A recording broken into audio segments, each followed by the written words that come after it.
Wrocław. It's the European capital of culture, and our stage is all set up down there, and we're doing our first show of our European tour down there tomorrow night.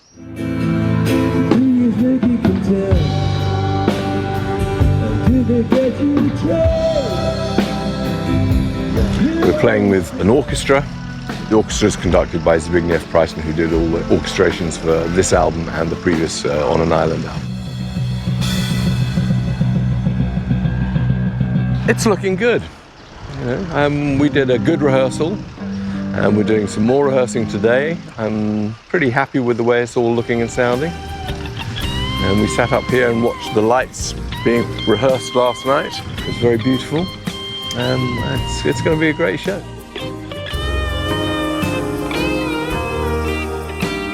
It's turned out to be a lot of fun. We're having a great time. And this is the sort of the final bit, playing beautiful old Europe, which is a bit odd on a day like today when we're just voted to leave Europe as Britons.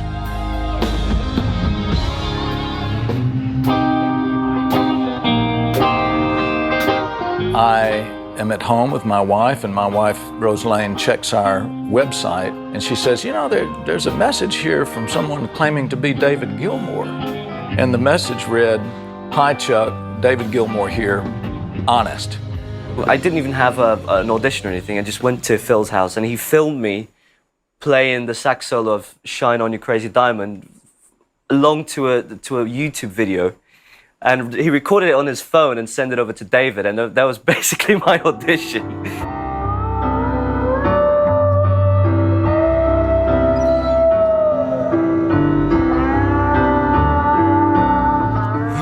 I met David about 30 years ago, close to 30 years ago. Hello.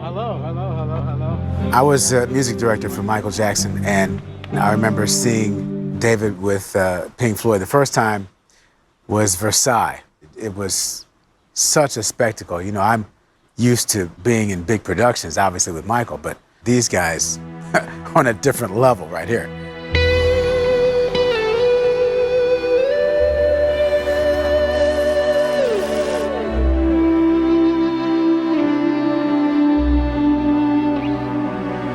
The delight of Rome, Italy. My goodness, heat of greatness, and here ready to be doing two great shows with David. No, too many surprises. Endless surprises. David creates magic, always has done. Master of surprise. And he's still intensely interested in what he's doing. Probably the best band I've ever played in terms of the way the energy moves around the stage.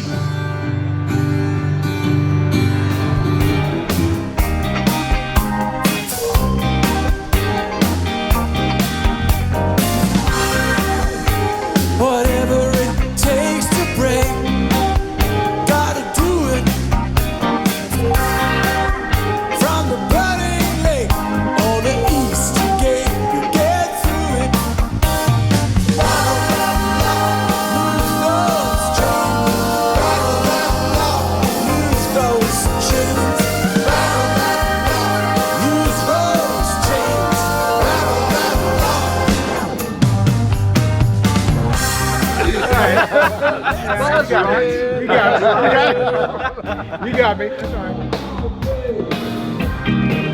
It is a history/archaeological tour of ancient sites. Yes, it was a... I answered the advert in the back of the Lady for a short walking tour of archaeological sites in southern Europe.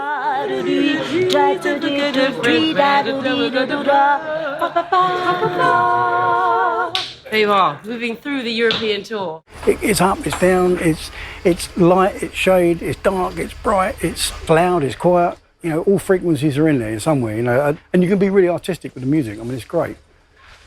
As an engineer, for me, it's the best thing ever, I have to say.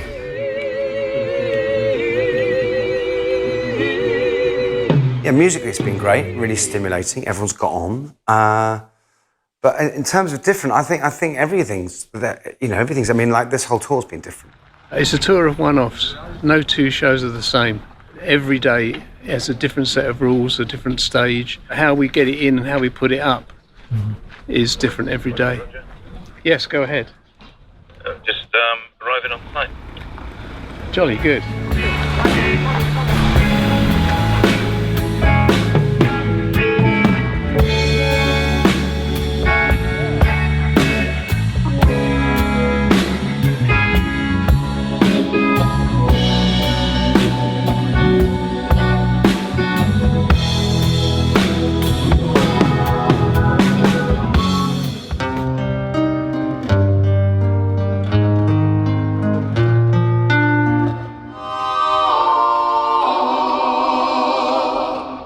I think it's a vision that he has. He wants to play beautiful places.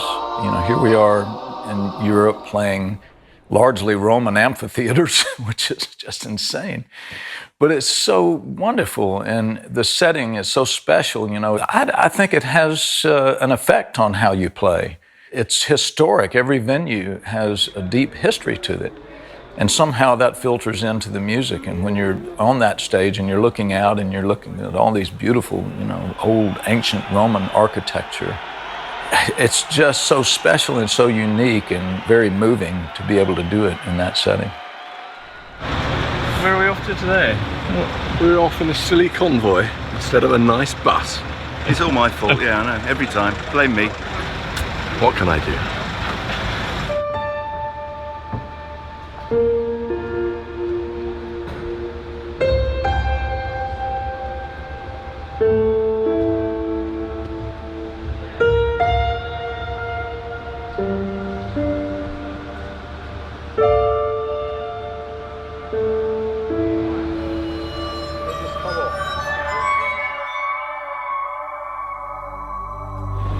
Excuse me, there's a pecking order here.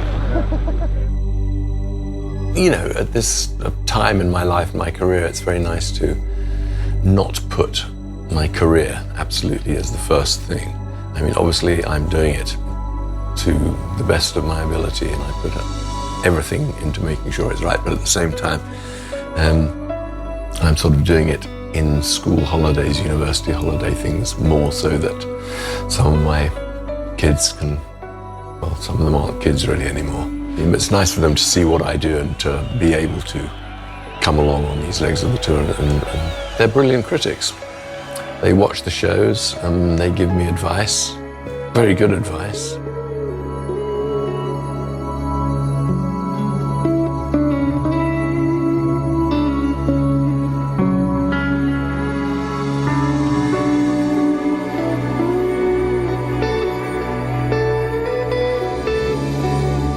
We are in Verona once again at this marvellous amphitheatre.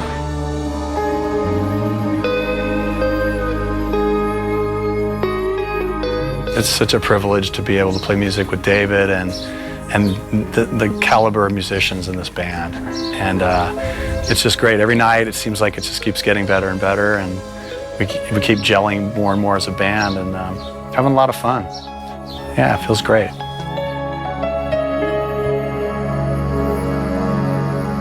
It's great to see grown men actually, I describe it as crying, looking as if it's Father Christmas, it's their birthday, they're seeing their child being born.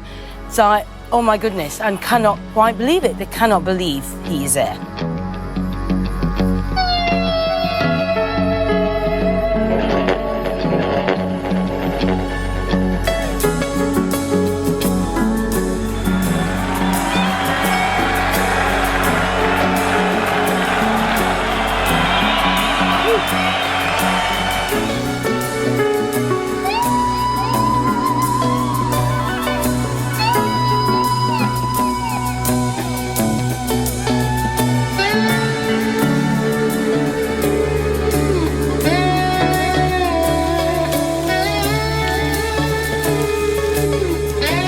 I understood that family was very important to David, and I have the utmost respect for that. I mean, it's fantastic to see a relationship like his and Polly's I mean, not only are they married and for 20-odd years and have wonderful children, but they collaborate. You know, she's an amazing lyricist, fantastic. The themes that they come up with, you know, lyrically, and then the way David puts together with music. And of course, David writes lyrics as well, so it's a wonderful blend.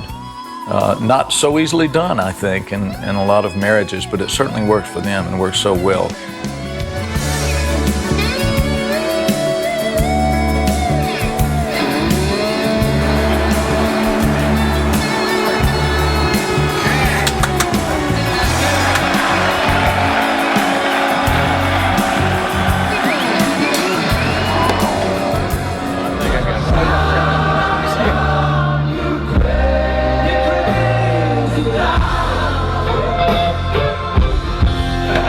Very end of Shine On, you know, he stops. Yes. I was suggesting he just keeps playing, but just comes off the mic. Oh, right, yeah, and yeah, just yeah. walks off stage. And do this. David has encouraged us to express ourselves within the parameters of the music. You know, have your own voice. He's freed some people up musically, except me. He's made it very clear that he wants everyone to have fun, except me. Actually, from 2006 onwards, I thought my playing had changed to a point where it was kind of exactly what David would have wanted. But no! There's still more. He still wanted to prune more.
This is not your average arena. I mean, you know, it's amphitheaters in Pompeii and Verona and estates like in Chantilly, you know, and just really, really unique.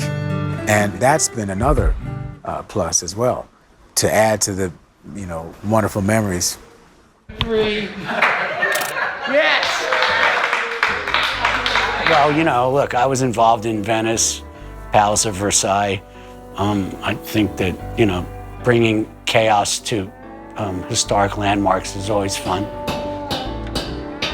Pompeii might be the oldest arena in the world, but it's also probably the smallest.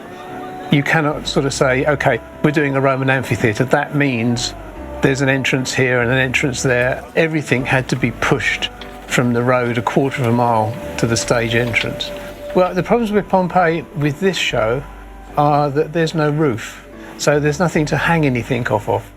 Lighting was all done with follow spots pretty much, and floor lighting. So it was a completely one-off approach for Pompeii. In silence, I'd hear you, and a boat lies waiting. Still your clouds are flaming. You know, in some crazy ways, I actually like the quiet parts better. For me, the extreme parts of the show are, to me, like low-hanging fruit, because you know you're going to get a reaction. I think it's probably harder to keep people focused when new material they're not familiar with and quiet material. So those are my challenges, and if I'm able to sit in the audience and see that nobody moves, I feel like I've done my job. I mean, I've spent a lot of my life, my career, singing other people's words, as well as some of my own, now singing Polly's words. And I owe it to those people to mean what I say, what I sing. And I concentrate on it. I am thinking about it as I'm singing. And there's a lot of things to be thinking about when you're singing and playing. Being present in that moment of what you're doing 100% is very, very important.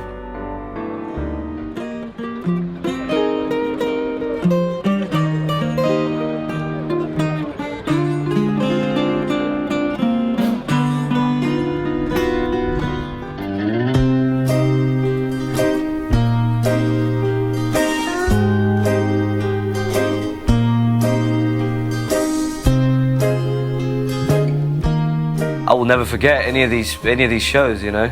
It was absolutely amazing. I never imagined that from being a kid listening to songs like Money and Us and Them and Wish You Were Here, that I'd be playing those with this guy. Maybe I should have shown you a clearer, plainer truth. You know, when this tour's done, I guess I'll be back in the studio, moving forward, looking forward, always looking forward.